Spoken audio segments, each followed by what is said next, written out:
দীপ ঝাঁপিকে সুস্থ করার পরে ঝাঁপি দীপকে বলে যে যে কোনো একজনকে তাকে বেছে নিতে, হয়তো ইনকা নয় ঝাঁপি।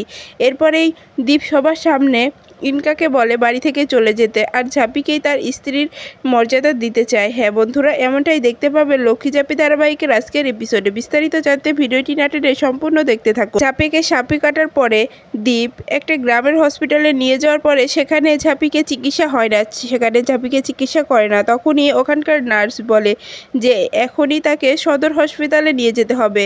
তখনই দীপ ঝাঁপিকে বলে, ঝাঁপি তুই চোখ বন্ধ করবি না, তুই কিন্তু ঘুমিয়ে পড়বি না, আমি তোকে খুব তাড়াতাড়ি এই সদর হসপিটালে নিয়ে যাব, তুই কিন্তু চোখটা বন্ধ করবি না, আমাকে কথা দে, আমার ভালোবাসার দিব্যি রইল, তুই কিন্তু চোখ বন্ধ করবি না। এই কথাগুলো শুনে ইনকা খুব চমকে যায় যে দীপ এগুলো কি বলছে, যে ঝাঁপিকে তো সত্যিই সে ভালোবেসে ফেলছে না তো, আমি কোনো ভুল করে ফেলছি না তো, আমাকে যত তাড়াতাড়ি হোক দীপ আর ঝাঁপিকে আলাদা করে ফেলতে হবে, না হলে আমি দীপের জীবন থেকে সরে যেতে হবে আমাকেই। এরপরেই দেখা যায় দীপ সবার সামনে চিৎকার করতে থাকে যে কেউ কি নেই যে আমার আর ঝাঁপিকে বাঁচানোর জন্য।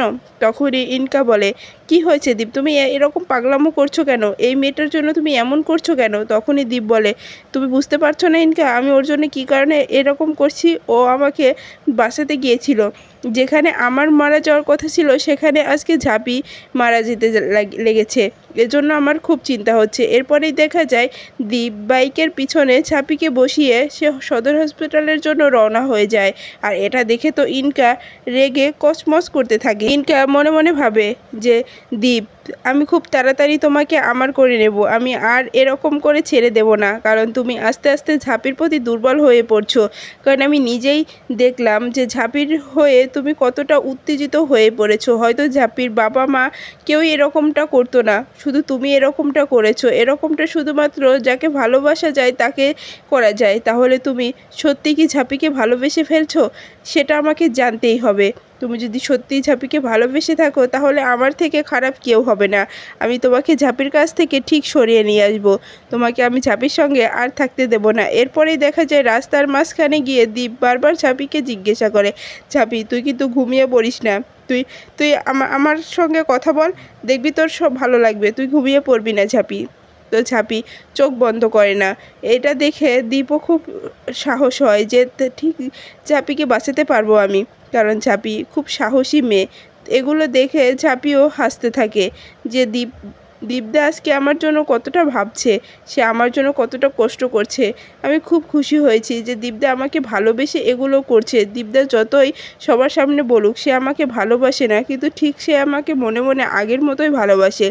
এরপরে দেখা যায় দীপ ঝাঁপিকে নিয়ে হসপিটালে পৌঁছে গেলে সেখানে ডক্টর নার্সকে ডেকে বলে যে এমার্জেন্সি আছে, ওনাকে সাপে কেটেছে, তাড়াতাড়ি চিকিৎসা করুন যাতে ও ভালো হয়ে যায়। তখনই ডক্টর এসে বলে, হ্যাঁ ভয় নেই, আমরা খুব তাড়াতাড়ি তার চিকিৎসা করাবো, কিন্তু সাপে কাটার সময়টা খুব বেশি হয়ে গিয়েছে, এজন্য একটু রিস্ক হয়ে যাবে। তখনই দীপ বলে, ওর ওর কোনো কিছু হবে না তো? তখন ডক্টর বলে, না আপনারা আমার উপরে ভরসা রাখুন, কিছু হবে না। এরপরেই দেখা যায় দীপের ভাই কাসাইকে ফোন করে সব কিছু বলে দেয় ওখানে আসার জন্য। তখনই ইনকাও সদর হসপিটালে চলে আসে আর দীপ আর ঝাঁপিকে খুঁজতে থাকে, কিন্তু খুঁজে পাচ্ছিল না বলে ইনকা খুব রেগে যায় যে কোথায় গেল দীপ আমাকে কিছু না বলে ঝাঁপিকে নিয়ে কোথায় গেল? দীপ এতটা বাড়াবাড়ি করছে, আমার ভালো লাগছে না দীপের ব্যবহারটা, কিছু একটা করতেই হবে আমাকে।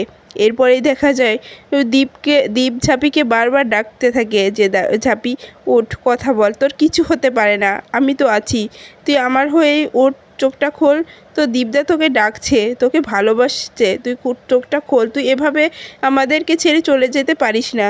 তখনই ঝাঁপির জ্ঞান ফিরে আসে আর ঝাঁপি বলে, না না আমার কিচ্ছু হবে না দীপদা, আমি তোমার কাছ থেকে কখনো যাব না, আমার মৃত্যু হবে না, আমি জানি, আমি তোমার জন্য বেঁচে থাকবো, কারণ তুমি আমাকে অনেক ভালোবাসো, আমি জানি এটা। তখনই দেখা যায় দীপ বলে, তুই এখন থাম তো, এখন কথা বলিস না, চুপ করে থাক, কিন্তু ঘুমিয়ে পড়বি না। এরপরেই দেখা যায় ঝাঁপিকে বাড়িতে নিয়ে আসা হয়। বাড়িতে আসার পরে ঝাঁপির জ্ঞান থাকে না। যখন ঝাঁপির জ্ঞান ফিরে তখন সেখানে কাসাই আর দীপের ছোটো বোনও বসে থাকে। কাসাই তখন ঝাঁপিকে বলতে থাকে, ঝাঁপি কী হয়েছে, চোখটা খোল, খোল চোখটা, তোর কি ভালো লাগছে না? দেখ আমি তোর কাসাই দিয়ে এখানে আছি, চোখটা খোল না দেখি তোর কি হয়েছে। তখনই সেখানে ঠাম্মিও থাকে। ঠাম্মি তখন দীপের বাবাকে বলতে থাকে যে আসলে আজকে ঝাঁপি ছিল বলেই দীপটা বেঁচে আছে, নাহলে যে কি হতো কিচ্ছু বুঝতে পারছি না। বৌমা যে কেন ঝাঁপিকে মেনে নিতে পারে না সেটা বলতো।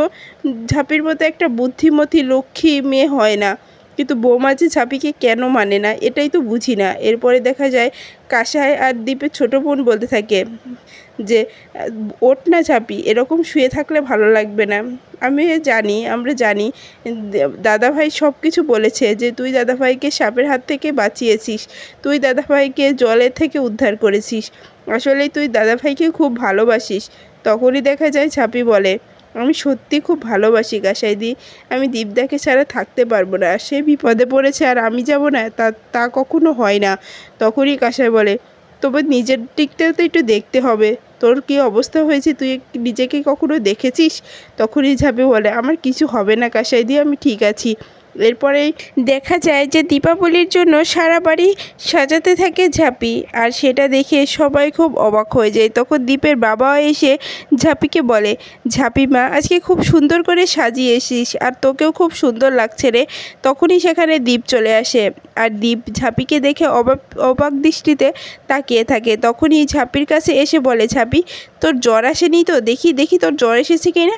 এরপরই দেখা যায় দীপ ঝাঁপিকে জ্বর এসেছে কিনা এটা দেখতে গেলেই সেখানে ইনকা চলে আসে, আর ইনকা এসে দীপকে বলে দীপ চলো আমরা দুজন মিলে সারা বাড়ি একসঙ্গে সাজাই। এই বলে দীপকে নিয়ে চলে যায় ইনকা। তখনই ঝাঁপি খুব কষ্ট পেয়ে যায় আর সেখানে কাসাইও চলে আসে আর বলে ওই রাক্ষসীটা যে কিভাবে দাদাভাইকে নিয়ে যায় সব সময় বুঝি না, তুই কিছু করতে পারিস না ঝাঁপি, তুই কিছু করলেও তো করতে পারিস। তখনই দেখা যায় ঝাঁপি বলে আমি খুব তাড়াতাড়ি কিছু একটা করব, হয় ও থাকবে এই বাড়িতে না হয় আমি থাকবো, কিন্তু যে কোনো একজনকে দীপদাকে বেছে নিতেই হবে, না হলে এরকম চলতে দেওয়া যাবে না। এরপরেই দেখা যায় কাসাই বলে হ্যাঁ ঠিক বলেছিস, তুই কিছু একটা তাড়াতাড়ি কর, না হলে কিন্তু সব কিছু তোর হাত থেকে বের হয়ে যাবে। তখনই দেখা যায় ঝাঁপি দীপের বাবার কাছে চলে যায় আর বলতে থাকে যে জেঠু তোমার সঙ্গে আমার একটা কথা আছে, খুব পার্সোনাল কথা আছে। তখনই দেখা যায় দীপের বাবা বলে কী কথা বলবে বলো। তখনই ঝাঁপি বলে সেদিন ইনকা যে দীপদাকে নিয়ে গিয়েছিল সেই শ্যামা মায়ের মন্দিরে, সেখানে ওরা বিয়ে করতে চেয়েছিল, সেখানে দীপদাকে বাধ্য করেছিল যে ইনকাকে সিঁদুর পরিয়ে দিতে, আমি তার সাক্ষী। এরপরে দেখা যায় দীপের বাবা বলতে থাকি কি বলছিস ঝাঁপি, এটা কি করে সম্ভব? তখনই ঝাঁপি বলে এর মধ্যে জেঠিমাও আছে, এই প্ল্যানটা জেঠিমারই করা। জেঠিমাই ইনকাকে বলেছিল যে ওখানে নিয়ে গিয়ে বাধ্য করতে যে দীপদা তাকে সিঁদুর পরিয়ে বিয়ে করতে। এটা শুনে তো সবাই খুব রেগে যায়। আর তখনই দীপের বাবা বলে যে আমি এটা বিশ্বাস করতে পারছি না যে তোর জেঠিমা এই কাজটা কিভাবে করতে পারে তার সন্তানের সঙ্গে, সেটা আমি মানতে পারছি না। তখনই দীপের ঠাম্মা বলে হ্যাঁ রে খোকা ঠিকই বলেছে ঝাঁপি, বৌমাই এই সব কিছু করেছে। তখনই যে দেখা যায় ইনকা বলে ওঠে ঝাঁপি বাড়াবাড়ি করবে না, তুমি কথাগুলো কেন বলছো বলো, তোমার কাছে কি প্রমাণ আছে এ কথাগুলোর? তখনই দেখা যায় দীপের মাও বলতে থাকে হ্যাঁ ঝাঁপি তুই এ কথাগুলো কিসের জন্য বলছিস, তোর কাছে কি প্রমাণ আছে এসব কিছুর? তুই বিনা কারণে আমাদেরকে দোষ দিচ্ছিস না। তখনই দেখা যায় ইনকা বলে ওঠে আর যদিও বা আমি দীপকে বিয়ে করতে চাই সেটা আমার অপরাধ না, কারণ আমি দীপকে ভালোবাসি, দীপ আমাকে ভালোবাসে, এজন্য আমরা বিয়ে করতেই পারি। তোমার মতো তো নয় যে যে যাকে ভালোবাসে না তার সঙ্গে থাকার জন্য জোর করা। আর তুমি তো দীপকে বিয়ে করেছিলে জোর করে, আবার এখন সংসারও করছো জোর করে। আমি তো আর জোর করে করতে চাচ্ছি না, আর আমি কোনো অন্যায়ও করছি না। তখনই ঝাঁপি বলে একদম চুপ করে থাকবে ইনকাদি, তুমি জোর করে করতে চাচ্ছ না, আমিও জোর করে দীপদাকে বিয়ে করিনি, এটা আমাদের ভাগ্যচক্রে হয়ে গিয়েছে, আমাদের বিয়েটার জন্য সম্পূর্ণ দায়ী তুমি আর রনি, আমরা সেটা জানি, আমিও জানি, কিন্তু এটা আমাদেরকে বলাতে বাধ্য করবে না, কিন্তু আমি তোমাকে ক্ষমা করব না। আর একটা কথা দীপদা, আজকে তোমাকে ঠিক করতে হবে তুমি কাকে বেছে নেবে। দু নৌকায় পা দিয়ে চলা যায় না, যে কোনো একজনকে আজকে তোমাকে বেছে নিতে হবে, হয় ইনকাদিকে বেছে নাও না হয় আমার সঙ্গে থাকবে, কিন্তু এভাবে আমি আর থাকতে পারছি না, আমার সঙ্গে এরকম অন্যায়টা আমি মানতে পারছি না, আমার হয়ে কথা বলার কেউ নেই বলে সবসময় আমাকে কথা শুনতে হয় এমন কিছু না। তখনই দীপের বাবা বলে হ্যাঁ দীপ আজকেই তোকে বেছে নিতে হবে যে কোনো একজনকে। তুই দুইজনকেই তো সঙ্গে রাখতে পারবি না, হয় তুই ইনকাকে রাখবি, না হয় এই ঝাঁপিকে রাখবি। কিন্তু একটা কথা শোন, ঝাঁপির মতো তুই কাউকেই পাবি না। ঝাঁপি তোর জন্য সব কিছু করতে পারে, সেটা তুই নিজেও বুঝতে পারছিস। তখনই দীপ বলে, হ্যাঁ আমি বুঝতে পারছি, কিন্তু আমি কি করব? আমি তো ইনকাকে ভালোবাসি। আমি ইনকাকে ভালোবেসে সেই বিদেশ থেকে আমরা এসেছি এখানে বিয়ে করার জন্য। এটা তো আমার অন্যায় না। এই জোর করে যে ঝাঁপির সঙ্গে বিয়ে দিয়েছিল সেটা অন্যায়, কিন্তু আমি কি করব? আমি তো ইনকাকে ছাড়া কিছু বুঝি না। তখনই কাসাই বলে, তুই ওই রাক্ষসটার জন্য এমন করছিস দাদা ভাই? এরকমটা করছিস, এটা আমি মানতে পারছি না। সত্যি তুই কি আমার সেই দাদা ভাই? তখনই দীপ বলে, তুই এরকম কথা বলিস না কাসাই। তখনই কাসাই বলতে থাকে, হ্যাঁ আমি এরকম কথাই বলবো। তুই ওই রাক্ষসীটার জন্য কেন ঝাঁপিকে এত কথা বলছিস? তখনই সেখানে ময়ূরক্ষী এসে দীপকে একই কথা বলতে থাকে, যেটা করবি ভেবে চিন্তে করিস। তোর সিদ্ধান্তই আমাদের সিদ্ধান্ত, তোর সুখটাই আমাদের সুখ। কিন্তু একটা কথা মনে রাখিস, ঝাঁপির মতো কেউ হবে না। ঝাঁপি তোকে সত্যি সত্যি অনেক ভালোবাসে রে। তখনই দীপ বলে, যতই ভালোবাসে, কিন্তু আমি তো ভালোবাসি না। আমি কবে কখন কথা দিয়েছিলাম সেটা ভেবেই ঝাঁপি বসে আছে।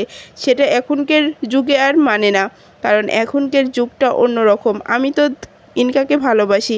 আমি ওকে বিয়ে করার জন্যই এখানে ওকে সঙ্গে করে নিয়ে এসেছিলাম, কিন্তু ভাগ্যচক্রে আমার ঝাঁপির সঙ্গে বিয়ে হয়ে যায়। তো আমি কি করতে পারি ঠাম্মি? তুমি বলো আমি এখানে কি করব?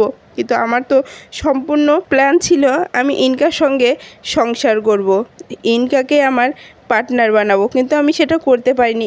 এতে আমার কি দোষ? আমি তো ইনকাকে ছাড়া থাকতে পারবো না। আর ঝাঁপি তো অনেক ভালো, ঝাঁপি অনেক বুদ্ধিমতী। একজন বন্ধুর জন্য আর একজন বন্ধু তো এতটা করে। ঝাঁপি এইটুকু জন্য সে ভেবে নেয় যে আমি তাকে ভালোবাসি, আমি তাকে কখনো ভালোবাসতে পারবো না। শুধু সবার সামনে তাকে যোগ্য সম্মানটুকুই আমি দিতে পারবো, তাছাড়া আমি তাকে আর কিচ্ছু দিতে পারবো না। কারণ আমার জীবনে শুধু ইনকার জায়গাটাই আছে, অন্য কাউকে আমি সেই জায়গাটা দিতে পারবো না। কথাটা শুনে ইনকা খুব খুশি হয়ে যায়, আর ঝাঁপি খুব কষ্ট পেয়ে যায়। আর মনে মনে ভাবে যে দীপদা তুমি এত ঘৃণা করো আমাকে, এতটা অবহেলা করো। আজকে তাহলে তাই হোক, তুমি যদি আমাকে না চাও আমি এখানে থাকবো না, আর তোমার এরকম কষ্টও দেব না। আমার কারণে তুমি কষ্ট পাও সেটা আমি মানতে পারবো না। আমি তোমাকে মুক্তি দিয়ে এখান থেকে চলে যাব। শুধু তুমি আমাকে একবার এখান থেকে চলে যেতে বলো, আর তুমি ইনকাদিকে মেনে নাও, তাই আমি এখান থেকে চলে যাব। আর কখনো কোনো দিনও আমি তোমাকে স্ত্রীর মর্যাদা চাইতে এ বাড়িতে আসবো না, বা তোমার কাছেও আসবো না। শুধু একবার প্রমাণ হয়ে যাক। তখনই এই ঝাঁপি বলে, হ্যাঁ তাহলে তুমি প্রমাণ করে দাও তুমি কাকে চাও দীপদা। এরকম তো চলা যায় না, আমিও তো একটা মানুষ, আমিও তো রক্তে গড়া মানুষ। তাহলে আমি কি করে মানবো এই সব কিছু যে আমার বর অন্য তার গার্লফ্রেন্ডের সঙ্গে সময় কাটায়, তার গার্লফ্রেন্ডের সঙ্গে সব কিছু করে? আমি এটা কি করে মানতে পারবো, তুমি বলতে পারো দীপদা? তখনই দীপ রেগে গিয়ে বলে, ঝাঁপি তো সব কিছুই জানিস, তুই সব কিছু জেনে বুঝে আমাকে বিয়ে করেছিস, তারপরে এ কথাগুলো কেন আছে বলতে পারিস? তখনই ঝাঁপি বলে, হ্যাঁ আমি সব কিছু জেনেই তোমাকে বিয়ে করেছি, কিন্তু আমাদের বিয়েটা তো সত্যি হয়েছে। এখন তো তুমি সব কিছু পাল্টাতে পারো দীপদা। তখনই দীপ বলে, না আমি কখনো এগুলো পারবো না, আমি কখনো ইনকাকে ছাড়তে পারবো না। ইনকা আমার জীবনে ছিল, থাকবে, আমি ইনকাকে ছাড়বো না। তখনই দীপের মা বলে, হ্যাঁ তুই ঠিক বলেছিস একদম দীপ, তুই তুই ঠিকই বলেছিস। দীপ ছাড়া তোর তোর সঙ্গে আর কাউকেই মানায় না, এমনকি এই ঝাঁপিকেও নেই। ঝাঁপির মধ্যে কী এমন আছে যে ঝাঁপিকে মানতে হবে? ইনকা শহরের মেয়ে, মডেলিং মেয়ে, তার বাবার টাকা পয়সা সবই আছে, তাই ওর সঙ্গে তোর মানাবেও। আর ঝাঁপির তো কিচ্ছু নেই। ঝাঁপির কী আছে, কী যোগ্যতা আছে তোর মতো ছেলের সঙ্গে ও বিয়ে করতে? ওর তো কোনো যোগ্যতাই নেই যে ও আমাদের বাড়ির বউ হওয়ার। ও নিজেকে কী যোগ্যতা প্রমাণ করছে? এখনই ঝাঁপি বলে ওঠে, জেঠিমা তুমি অপমান করছো করো, আমার বাবা মাকে নিয়ে অপমান করো না। আর আমার কি যোগ্যতা আছে এটা নিয়ে তোমাকে ভাবতে হবে না। হ্যাঁ হ্যাঁ আমার বাবা অনেক দেনা আছে, এগুলো আমি দেখব। এগুলো তো আমি তো দীপদার উপরে ছেড়ে দিয়ে নিই।